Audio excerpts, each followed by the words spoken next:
They forgot about me after I left for college, until I became the only one who could save the family business. I said no. When I left for college, I thought I was opening a door for all of us. Instead, they slammed theirs in my face. I wasn't supposed to be the one who left. In my family, you stayed. You worked the family business. You built your life inside the same four walls that built you. Dreams were fine, as long as they didn't take you too far from home. But I wanted more. More than fixing cars in a dusty old garage for the rest of my life. More than scraping by on pride and broken promises. When I got that acceptance letter, I thought they'd be proud. I thought they'd see it as a win for all of us. Instead, they barely said a word. No celebration, no hugs, no goodbyes, just tight smiles and colder silences with every day that passed. And when I finally left, suitcase in hand, future burning in my chest, it felt less like stepping into a new life and more like being exiled from the only one I'd ever known. I told myself it didn't matter, that I could build something better on my own, that I didn't need their approval to chase the life I dreamed of. And for a long time, I believed that, until the day they came back, not with apologies, not with pride, but with outstretched hands. Hands that once pushed me away, now desperate to pull me back. And I had to decide if blood alone was enough reason to open the door again. I guess I should tell you a little more about myself, about who I was before all of this started. My name's Ryan. When I left for college, I was 19 years old. Scared, hopeful, stupid enough to think hard work was all it would take to change everything. We lived in a small town, the kind where everybody knew everybody else's business, where Friday nights were for football games and Sunday mornings were for church. And leaving was seen as betrayal. My family ran Carter's Garage, a beat-up old shop at the edge of town where my grandfather once built a name fixing trucks and tractors back when everything was still made of steel and sweat. By the time I was old enough to hold a wrench, I was working there. Summers, weekends, holidays, didn't matter. I knew the smell of motor oil better than I knew the smell of fresh air. My hands were permanently stained with grease by the time I was 14. I could rebuild a carburetor before I could drive. And for a long time, that was enough. At least, it was supposed to be. "You're a Carter," my dad would say, handing me a cracked beer after a long shift, even when I was too young to drink. "This place is your future. Always has been. Always will be." There was pride in his voice, heavy, unshakable, the kind of pride that feels warm when you're a kid, and suffocating when you start dreaming bigger.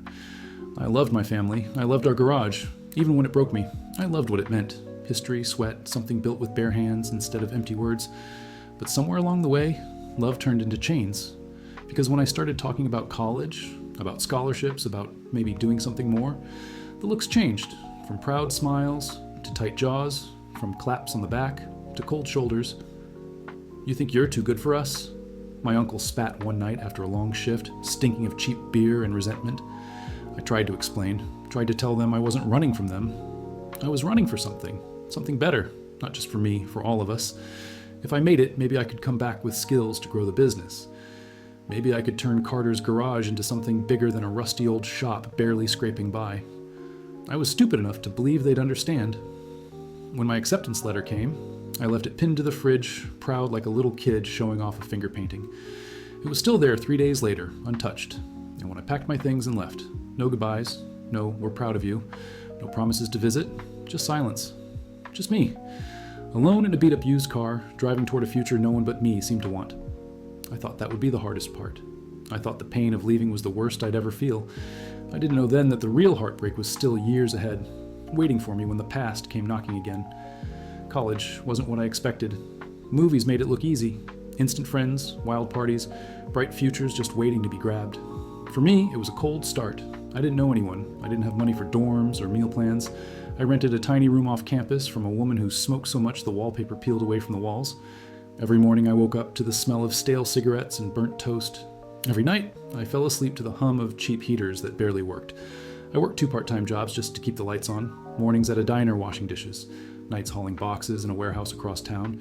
Classes squeezed into the cracks between shifts. Homework scribbled during short lunch breaks. Studying done under flickering fluorescent lights at the 24-hour library. There were days I thought about quitting. Days when the exhaustion felt so heavy I could barely remember why I started. Days when I missed home. The familiar weight of a wrench in my hand, the easy routine of the garage. But then I'd remember the silence, the looks, the way no one had tried to stop me when I left. I wasn't just building a future anymore. I was proving, maybe to them, maybe to myself, that I could survive without them. Slowly, things got better. I made a few friends, the kind who understood long hours and empty bank accounts because they were living the same grind. I found professors who believed in me, who pushed me harder, because they saw something more than a broke kid from nowhere. Sophomore year, I landed a paid internship at a logistics company. Small time, but it felt like a golden ticket. By junior year, I wasn't just surviving, I was moving forward. Good grades, better job offers starting to trickle in. For the first time, I could see a future that wasn't built on rust and regret. And through it all, I waited for a phone call, a letter, a sign that someone back home still cared. It never came. Not for my birthdays, not when I made the dean's list, not even when I sent a picture of my first internship badge, taped awkwardly to a clumsy postcard that probably got tossed straight into the trash. They forgot about me, or maybe they just chose to pretend I didn't exist anymore. And slowly, painfully, I stopped expecting anything different. I learned how to live without the hope that family would come through. I learned how to build a life from scratch, brick by stubborn brick. And I promised myself, whatever happened, whatever it cost, I wasn't going back. Not for anyone, not for anything. Or so I thought. I didn't hear about the trouble at first. College life kept me busy. Finals, internships, job interviews. Most days I barely had time to breathe, let alone think about the town I left behind. But small towns have long memories and longer tongues. The first hint came from a Facebook post. Someone from high school, a girl I barely knew, shared a photo of Carter's garage. The old sign was tilted sideways, half the bulbs burned out, a for sale notice slapped across the front window. No explanation, no fanfare, just a picture. It felt like a punch to the gut. I stared at it for a long time, longer than I wanted to admit, heart hammering against my ribs. Was it real? Had they really let it fall so far? I didn't reach out, didn't ask questions. If they needed me, they knew where to find me, and they didn't. At least, not yet. A few weeks later, during a break between classes, I ran into an old family friend, Mr. Donnelly, the guy who ran the parts store back home. He recognized me instantly, even though I had grown into my face and traded my grease-stained jeans for something that passed as professional. "Ryan," he said, surprised. "Haven't seen you around in years. Your folks, they're not doing so good, kid." I forced a smile, pretending my throat wasn't closing up. He shook his head, rubbing his weathered hands together. "Garage is barely hanging on. Your uncle's drinking more than fixing these days. Or your dad's back acting up again, can't work the lifts no more. Place needs a miracle." A miracle? That's what they called it when they needed saving. Funny how they never called it a miracle when I left. Back then, it was just betrayal. I nodded, made polite noises, got away as fast as I could, but the words stuck, barely hanging on. Needs a miracle. I tried to push it aside, tried to remind myself that I had my own life now, my own problems, my own future. But at night, when the world slowed down, it crept in. Memories of long summers under the hood of old pickup trucks, of my father's rare, rough laughter when an engine finally roared back to life, of my uncle teaching me how to weld a busted frame with hands steadier than they had any right to be after 2 decades of drinking. I hadn't just left a business behind, I had left history, blood, roots, and even if they had turned their backs on me, even if they had forgotten every sacrifice I made, some stupid part of me still cared.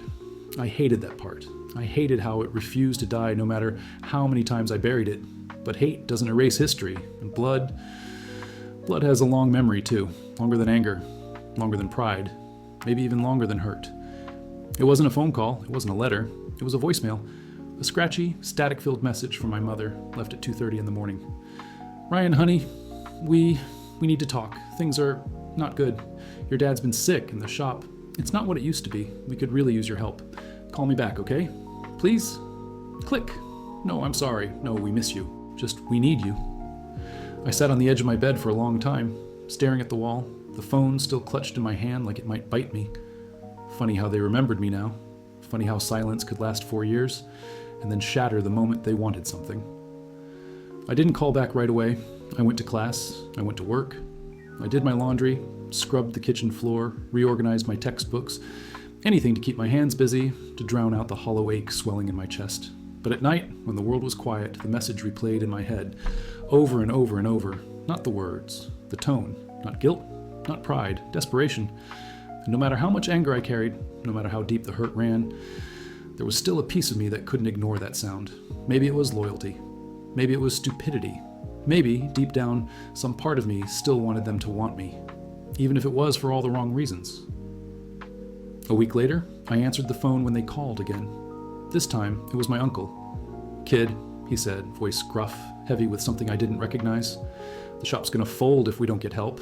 You're the only one who knows the new stuff, the computers, the inventory systems. You're smart. You can fix this. Smart. That word stung more than it should have, because when I left for college, smart had been an insult, a sneer, a reason to turn their backs. Now it was a lifeline. I listened. I let him talk. The mounting debts, the repairs they couldn't afford, the customers they had lost to newer, bigger shops in the next town over, the broken lifts, the crumbling roof, and the back taxes piling higher every month. They painted a picture so bleak it barely looked like the place I remembered. And when he was done, he said it. "We need you, Ryan. Please, come home. Come home." As if home had ever been something they let me keep. I didn't answer right away. I told them I needed time to think, which was true. Because in that moment, sitting in my tiny apartment, surrounded by textbooks and secondhand furniture, I realized something that hit me harder than anything they had said. They didn't miss me. They missed what I could do for them. And that wasn't family, that was survival. And I wasn't sure if I wanted to be their savior anymore. I didn't sleep much after that call. Every time I closed my eyes, memories clawed their way up from the dark. Good ones, bad ones, all tangled together. The sound of my dad whistling off key while fixing a transmission on a hot July afternoon. The taste of cheap burgers after a 15-hour shift.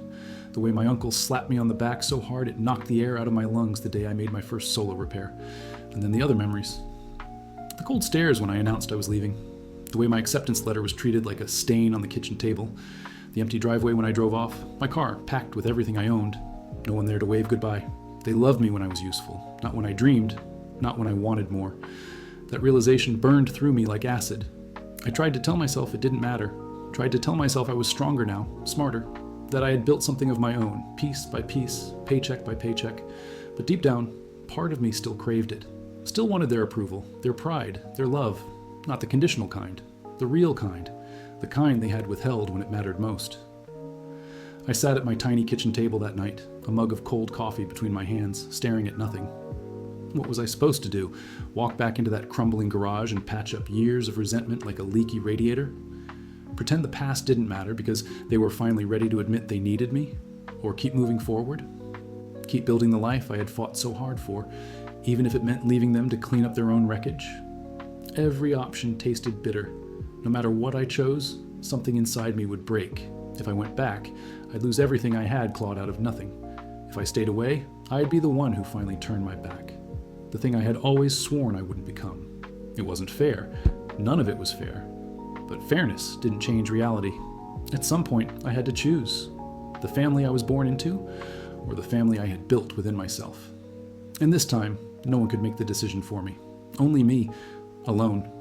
I didn't rush my decision. I gave it days, let it sit heavy in my chest like a stone I couldn't cough up. I went to work, went to class, laughed at jokes that didn't land, slept restlessly through nights that felt too long. But every moment it was there, waiting. Until finally the answer came, not in a lightning bolt, not in a grand revelation, just in a quiet, tired certainty. I didn't owe them anything, not after the silence, not after the cold stares, not after building my whole damn life from broken pieces they left behind. Love isn't a tool to be sharpened when it's needed and tossed aside when it's not. And I was done being a tool.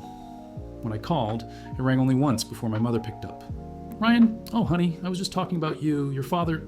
I cut her off, gently but firmly. "I'm not coming back," I said. There was a pause, a long one. I could almost hear her brain scrambling for a way to flip the script. "Ryan, sweetie, it's not about the garage, it's about family. We miss you. We want you back home."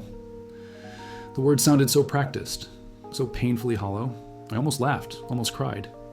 Instead, I stayed calm. "You didn't miss me when I was sleeping in my car to afford textbooks," I said. "You didn't miss me when I got my first internship. You didn't even miss me when I sent you photos you never answered." Another pause, shorter this time, sharpened by anger now, not pleading. "Don't be dramatic, Ryan. You're still one of us." Her voice cracked, the veneer slipping. One of us. When it suited them. When they needed a rescue line. "No," I said quietly. "I'm not." And it was true. I wasn't theirs anymore. I wasn't the scared teenager begging for scraps of approval. I had built something they could never touch. A life, a future, a family, even if right now it was just me standing on my own 2 feet. "I wish you the best," I finished, "but I'm not your safety net. Not anymore." And then, for the first time in my life, I hung up first. The first thing I felt after hanging up wasn't relief. It was guilt. Ugly, heavy, suffocating. Not because I thought I was wrong, Because for the first time in my life, I had put myself first, and somewhere deep inside that still felt like betrayal. I spent that night pacing my tiny apartment, staring out at the city lights like they could somehow offer answers. None came. I kept expecting another call, another message, some last-ditch effort to guilt-trip me back into their orbit. But nothing came. Just silence. The same cold silence they had wrapped around me the day I left for college. Only now it felt like freedom instead of abandonment. A week passed, then another. No word from them. Until a friend from town sent me a text late one night. "Hey, did you hear? Carter's garage closed down. Bank repossessed the property. Place is getting bulldozed next month." I stared at the screen for a long time, feeling strangely hollow. Not triumphant, not vindicated, just tired. I thought about the oil-stained floors, the rusted tool chests, the cracked leather couch in the break room where I had napped between shifts, the ghosts of 100 Saturdays spent elbow-deep in busted engines and false hopes. Gone. Just like that. Not because I wasn't there to save them, but because they had never learned how to save themselves.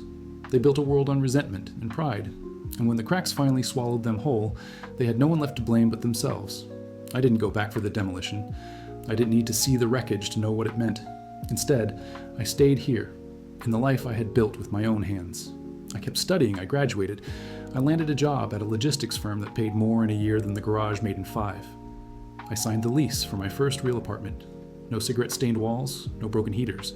I bought a bed that didn't sag in the middle, a couch that didn't smell like old beer and bad choices. I started living, really living, not just surviving the way I had been taught. And for the first time in my life, the silence from back home didn't feel like a punishment. It felt like peace. I used to think family was simple, blood, history, something you owed no matter how deep the cuts ran. But it's not that simple. Family isn't just the people who share your name, it's the people who show up when it's hard, the ones who believe in you even when you have nothing to offer. It took me too long to learn that. Too many nights wondering what I did wrong. Too many years thinking if I just worked harder, earned more, made them prouder. But the truth is, and you don't have to be, you don't owe your life to anyone who treats your dreams like betrayals. You don't owe your future to those who tried to chain you to their past. Sometimes the bravest thing you can do is walk away, even if you walk away alone, especially if you walk away alone, because it's only when you leave that you realize something no one ever tells you. You were never as alone as you thought. You had yourself. You had your dreams. You had a fire inside you that no amount of silence or rejection could ever put out. And if you have that, if you have even a spark left, you can build a new life. One that's yours, truly yours. So if you're sitting there right now, wondering if you're selfish for choosing yourself, if you're questioning whether you're wrong for not going back to the people who only remember you when they need something, let me be the one to tell you, you're not wrong. You're just finally free. And there's nothing selfish about surviving. There's nothing selfish about saving your own life first.